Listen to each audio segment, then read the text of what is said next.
guys, welcome back to my channel. It's taco night here, so I'm going to show you some really easy ways to make your taco night at home even more delicious. So the first thing that I'm going to show you how to do is how to cook ground beef from frozen in your Instant Pot. It's super simple. You can use it not only for taco meat, but any other time you need just cooked ground beef and you have just a big block of meat that you need to cook quickly and not wait for it to thaw. So this trick is one that you're going to want to use over and over again. I'm also going to show you how to make a really delicious homemade salsa and some easy guacamole.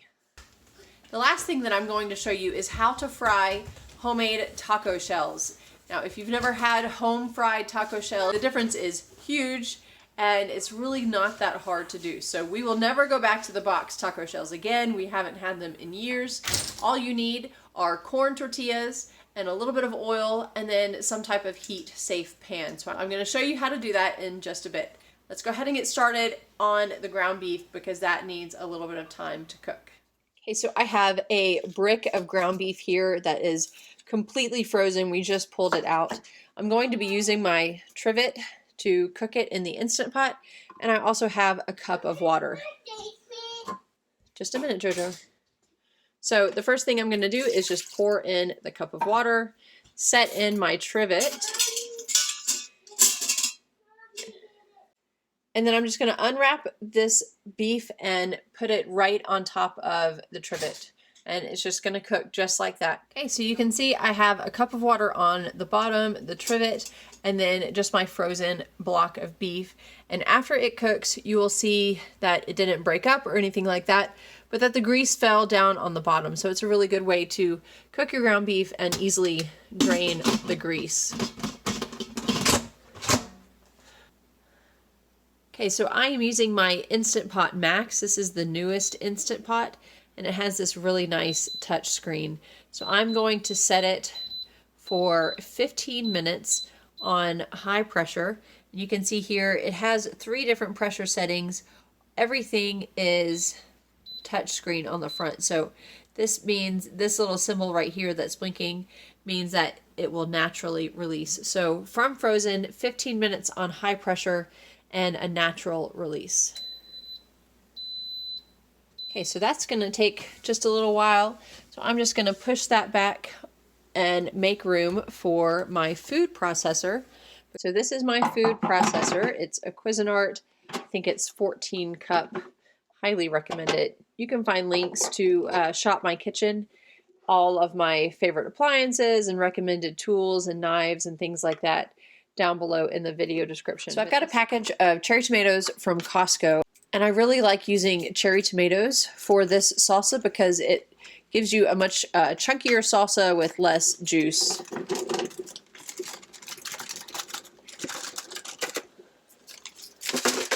I'm also going to add a yellow pepper and an onion and 1 clove of garlic.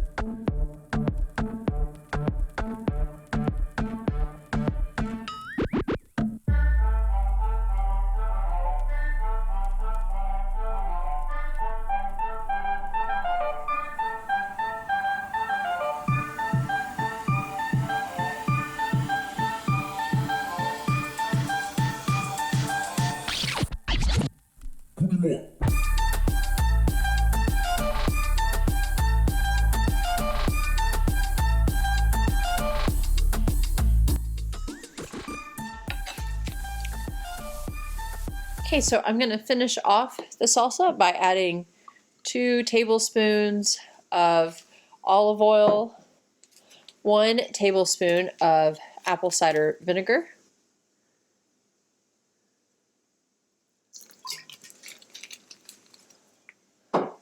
and some Mexican oregano.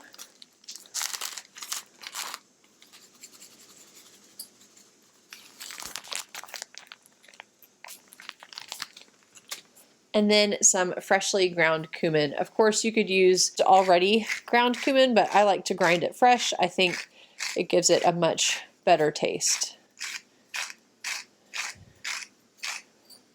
So that was about a tablespoon of oregano and a teaspoon of ground cumin. Stir it up and then let it sit in the refrigerator until you're ready to use it.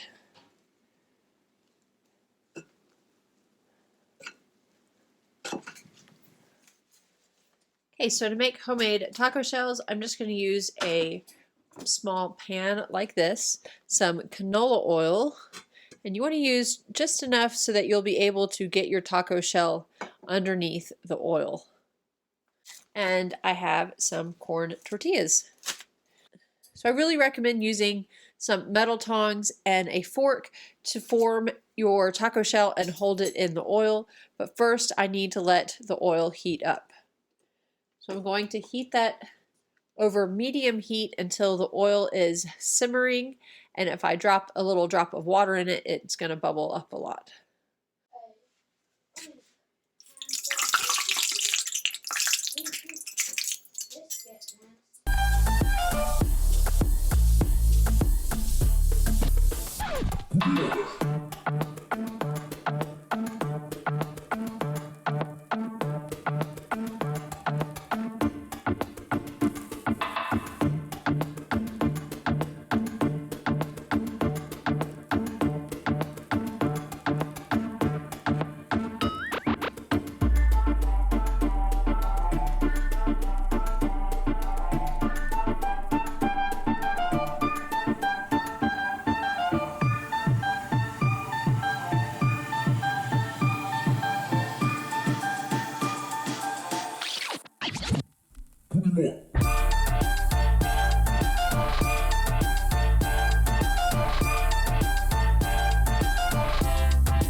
So you want to take the tortilla and grab it with your tongs and then put the other side in the oil, and you're just holding it in place with the fork. And if any air bubbles form, you can kind of press it down, but you're just forming the taco shell. So once the first side gets crisp, you can flip it over. And that wasn't the best job flipping it over. Also, I think my oil is too hot. But anyway, so this is the process, and then just fry the other side.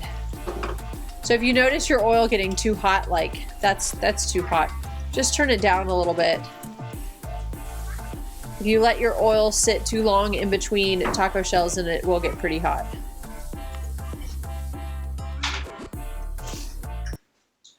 Okay guys, so I sent my husband out for some guacamole and yogurt. No, not yogurt. And maybe drinks or something like that. But in the meantime, my meat is done cooking. I've fried my taco shells and my salsa is in the refrigerator. So we are doing really great. I still need to shred some cheese. We're going to use yogurt in place of sour cream, and then just chop some lettuce, and we'll have really delicious tacos for dinner. Okay, so my ground beef finished cooking, and I can get the lid off. My ground beef finished cooking, and it naturally released. It's just kind of been sitting on warm. So you can see it stayed intact, and then all of the liquid is on the bottom. I'm going to lift it out on the trivet and just kind of set it to the side for a second while I drain this liquid. Okay, so I drained liquid and poured out and kind of rinsed out the pot a little bit. And I'm going to change it to saute. And I'm just going to saute the ground beef just long enough until it will break up. And then I can add the taco seasoning to the ground beef to get it ready for our tacos. Did you hear that? Did you hear that? So there's a little bit of pink in the ground beef, but that's okay because as I saute and add a little bit of water and taco seasoning, it's going to finish cooking up completely. And you can see it's really easy just to break it up. I'm going to pour in about 3/4 cups of water because I want to be able to simmer it with the seasoning without the meat drying out. I'm just gonna let that go for a minute while I make some taco seasoning. You can tell my kids were here. Have a nice yummy plate of food. Okay, so I'm going to use some oregano. I'm going to use that Mexican oregano that I used in the salsa. Some garlic powder, onion powder, chili powder, paprika, and then in addition to those, I'll add cumin and some salt, some kosher salt as well.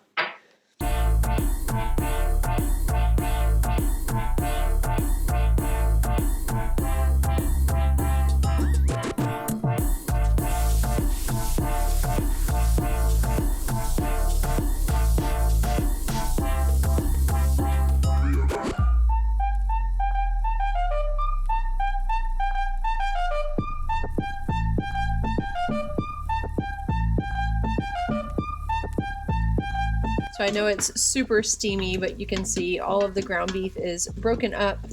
And now I'm just going to let it stay on warm until we're ready to eat. Okay, and here are our taco shells. This was all that I had left, so we're gonna make it work. We have some chips too. That was my last one that got a little brown.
Guys, well, everything is done and I got all my dishes washed while the food cooked, so I feel like I'm winning pretty well right now. So I'll just show you our taco spread here on the table. So we've got our salsa, shredded cheese, some chopped lettuce, 1-minute guacamole, home fried taco shells, and the meat that I prepared as well. You can find recipes for everything on the blog. Oh, I didn't mention the yogurt and yogurt. So all of those are available on the blog, and I'll include links in the video description. So I'm gonna call everybody in. They're all down in the basement playing, and let them know that taco night is about to get started.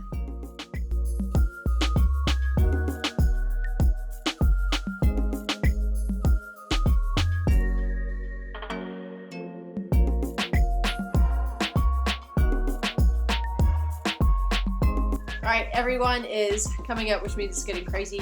So I'm going to go ahead and say goodbye. If you enjoyed this video, give me a thumbs up. Click subscribe if you haven't. You can find all these recipes on the blog. Hope you check them out. And I will see you guys later.